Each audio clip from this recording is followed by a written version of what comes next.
Greetings Fire Chargers, Darkblade here, and this video won't be particularly long, mainly because I was up until midnight.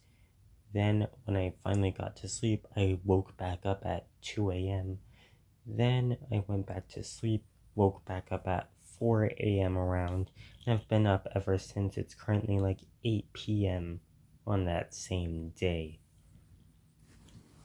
So in this video, I will be covering the ancient Greek accent system, a very shallow view because there's still a whole bunch about ancient Greek. I think over 99% that I just don't know. So there are 6 patterns. There is oxytone, which has a rising acute accent on the last syllable. Paroxytone, an acute on the second to last syllable, and proparoxytone, which has an acute on the third to last syllable.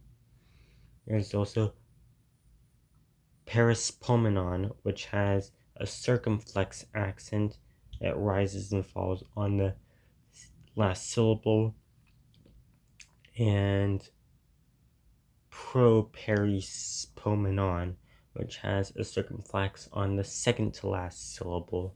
And then there's baritone, which has a grave, falling grave on the, the last syllable. Now these are all the options.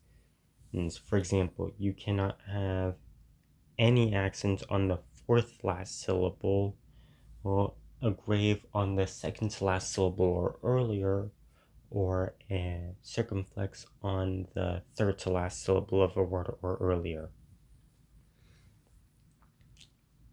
So the acute and grave can go on any type of syllable. They can go on short syllables with just have, and they can go on long syllables that have long vowels or diphthongs. However, a circumflex can only go on long syllables. Now, for the purpose of accents, all short vowels, if are short, their syllables are short.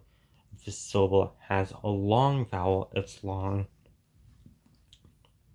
And if it has a diphthong, it's long, with an asterisk there that syllables ending in I or oi, that's the alpha iota or omicron iota, are considered short except in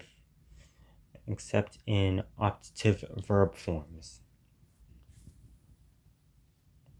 Now, the proparoxytone and proparaspomenon, that's the, the acute on the third last and the circumflex on the second last, are only allowed if the last syllable is short.